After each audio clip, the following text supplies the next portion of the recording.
Hai, perkenalkan saya Esol dan pada kesempatan kali ini saya bakal ngebawain alur cerita film yang berjudul Jakarta versus Everybody.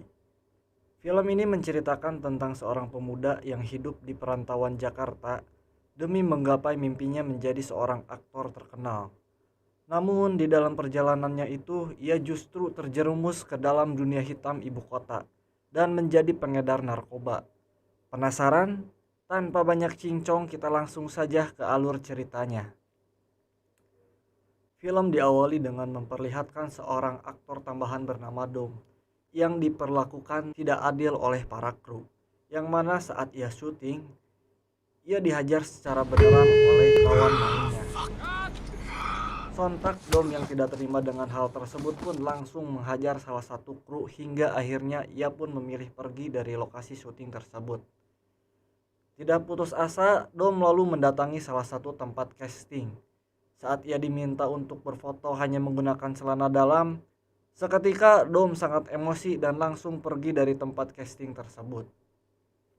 Singkat cerita, setelah belanja di minimarket, Dom melihat seorang wanita bernama Pinkan yang saat itu mobilnya sedang mogok. Dom lalu menawarkan diri untuk mendorong mobilnya. Namun Dom meminta Pinkan untuk membayarnya. Saat kemudian si Radit yang merupakan pacarnya si Pinkan kemudian meminta Dom untuk membantunya mendorong mobil. Setelah mobilnya hidup, Dom cuma dibayar goceng. Anjay, murah amat ya. Dom lalu bertanya ke mereka berdua mengenai tempat tinggal yang murah karena sekarang ia tidak tahu harus pergi kemana. Di sini mereka berdua lalu mengajaknya pergi ke tempat tinggal yang murah. Dalam perjalanan, Dom memberitahu kalau dirinya adalah seorang aktor yang merantau ke Jakarta. Sesampainya di sana, Pinkan kemudian mengajaknya bertemu dengan si ibu kontrakan. Setelah KTP-nya diperiksa, si ibu lalu berpesan untuk tidak boleh memakai narkoba. Yang penting jangan narkoba. Setelah masuk ke dalam, Dom tidak sengaja mendengar pembicaraan Radit yang akhirnya tahu kalau dia ternyata adalah bandar narkoba. Di sisi lain, ternyata si Dom ini adalah seorang pemuda yang haus akan pengenceritan. Karena saat itu dirinya melakukan PCS dengan seorang wanita. Tiba-tiba, Pinkan masuk begitu saja dan melihat kejadian tersebut. Kemudian Radit juga ikut masuk karena si Dom ini sudah tidak punya uang. Ia pun meminta pekerjaan ke mereka. Meskipun ia sendiri tahu kalau pekerjaan tersebut sangatlah tidak baik. Dom pun akhirnya diterima bekerja, mengingat beberapa anak buahnya si Radit yang sudah tertangkap oleh polisi. Singkat cerita, Dom lalu diajarkan bagaimana caranya menimbang serta memasukkan narkoba ke dalam bungkus permen. Karena Dom mengaku dia adalah seorang aktor, dia pun diminta untuk memanfaatkan kemampuannya dalam berakting ketika menjadi kurir. Setelah itu, Dom diberi HP dan diminta untuk langsung mengganti nomornya jika barang sudah diantar. Kelar, lo langsung buang kartunya. Singkat cerita, Dom langsung praktek cara memasukkan barang haram tersebut ke dalam bungkus permen. Sebelum mengantarkan paket, Dom diajak dulu ke sebuah barbershop milik Radit yang diberikan oleh si Pinkan. Saat akan berangkat, Radit memberitahu jika salah satu anak buahnya tertangkap oleh polisi.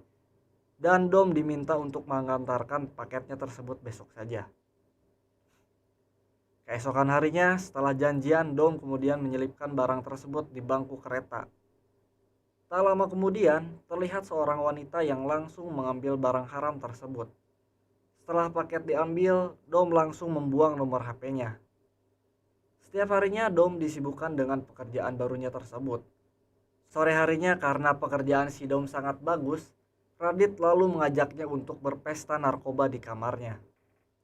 Bersama dengan salah satu temannya Radit yang bernama Pai. Mereka berempat kemudian langsung memulai pesta narkoba. Keesokan harinya, Dom diminta untuk mengantarkan paket ke salah satu kamar hotel dengan nomor 305. Namun saat mengantarkan paket tersebut, wanita itu mengaku kalau tidak memesan burger. Padahal Dom sudah memasukkan barang haram tersebut dalam bentuk burger tersebut. Merasa nomor kamar hotelnya sudah benar, Dom kembali mengetuk pintu hingga akhirnya si wanita itu mengaku kalau dia memesan burger. Beberapa hari kemudian, Dom kembali mengantarkan paket di sebuah kereta dengan pembeli yang sama. Saat itu si Dom sudah memberitahu kalau barangnya tidak sengaja terlempar ke bawah kursi yang di atasnya ada seorang pria yang sedang tidur. Setelah melihat ciri-ciri orang yang dimaksud, wanita tersebut kemudian langsung mengambil barangnya yang ternyata pria yang sedang tidur itu adalah si Dom sendiri. Setelah itu, Dom diminta untuk mengantarkan paket ke sebuah bandara. Di sini Radit memberitahu untuk menyembunyikan barang tersebut di tangannya menggunakan plester agar orang lain mengira itu hanya luka biasa. Dalam perjalanan, Dom segera menyembunyikan barang tersebut menggunakan plester. Setibanya di bandara, ia pun lolos dari pemeriksaan yang ada di sana. Setelah itu, Dom langsung menempelkan barang tersebut di sebuah kursi. Malam harinya, Dom dan Radit datang ke tempat hiburan malam yang dimana saat itu Pinkan menjadi DJ di tempat tersebut. Ketika itu, Dom membawa seorang wanita masuk ke dalam toilet untuk melakukan pengenceritan. Tanpa diduga, Pinkan yang mengetahui mereka sudah melakukan pengenceritan kemudian menasihati untuk jangan memakai perasaan. Di dalam perjalanan pulang, Radit menuduh kalau Pinkan sudah menyukai si Dom. Ia berpikiran seperti itu setelah mendengar pembicaraan mereka sewaktu di toilet. Karena si Radit terbakar cemburu, akhirnya menyuruh mereka berdua untuk turun. Kemudian menyuruh si Pinkan untuk mencium si Dom saat itu juga. Sekarang kalian ciuman. Seketika Dom hanya terdiam karena ia sendiri juga tidak tahu harus berbuat apa. Keesokan harinya, Dom menyamar menjadi pengantar pizza untuk mengirimkan barang ke salah satu pembeli. Saat mengetuk pintu rumah dan dibukakan oleh seorang anak kecil, anak itu bilang kalau ibunya sedang tidak ada di rumah. Setelah ke dalam, Dom terkejut melihat ada seorang bayi. Ibunya bekerja sampai malam meninggalkan kedua anaknya.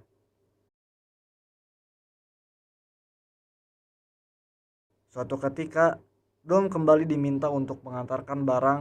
Sambil menunggu barangnya diambil, Dom berpura-pura menjadi pegawai pabrik es batu. Karena barang itu belum juga diambil, ia pun menelepon Radit memberitahukan hal tersebut.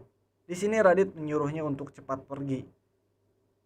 Ketika si Dom akan pergi, tiba-tiba ia langsung ditangkap oleh polisi. Entah apa yang dilakukan si Radit dengan para polisi, namun dia berhasil mengeluarkan si Dom dengan mudah dari penjara. Di dalam kamar, Dom menulis beberapa mimpi-mimpinya di tembok. Singkat cerita, Dom kembali mengantarkan paket kepada wanita yang sama dalam kereta. Saat akan turun, Dom memberanikan diri untuk berkenalan dengan wanita tersebut yang diketahui bernama Kansa. Gua Kansa. Singkat cerita, setelah mereka lumayan dekat, Kansa lalu mengajaknya untuk melihat pekerjaannya sehari-hari.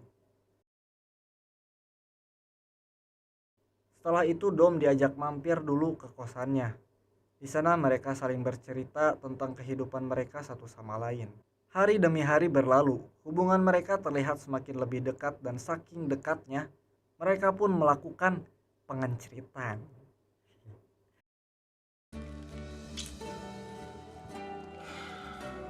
Setelah pulang dari sana, Dom kembali menonton film action bareng si ibu kosan dan juga penghuni yang lainnya. Sementara itu, Radit hampir saja membunuh pacarnya sendiri setelah tahu kalau dia sudah tidur dengan pria lain. Meski begitu, Radit merasa sangat bersalah mengingat hidupnya selama ini sudah banyak dibantu olehnya. Suatu ketika saat akan mengantarkan paket tanpa diduga, akhirnya bisa bertemu dengan idolanya yaitu Chico Jericho. Di lokasi syuting, Dom sangat senang karena akhirnya ia bisa mengobrol dan berfoto dengan idolanya tersebut. Lalu Dom pun meminta Chico untuk memberikan selamat kepada temannya yang saat ini sedang berulang tahun. Dengan Watado, Dom lalu menaruh barang haram tersebut yang kemudian langsung diambil oleh si pembeli setelah ia pergi. Keesokan harinya, Dom kembali mengantarkan paket kepada seorang wanita yang bekerja di kantoran. Setelah barang tersebut diambil, wanita itu lalu menawarkan sebuah pekerjaan dan dia meminta untuk jangan mengganti nomor HP. Tanpa diduga, ternyata si Radit ini sering melakukan pengenceritan dengan si ibu kontrakan. Wadaw, doyan juga ternyata ya. Hidih. Malam harinya, Dom memutuskan untuk merubah penampilannya layaknya seperti seorang waria. Kemudian Dom menghubungi calon pembeli dan memberitahukan letak barang yang akan diambil.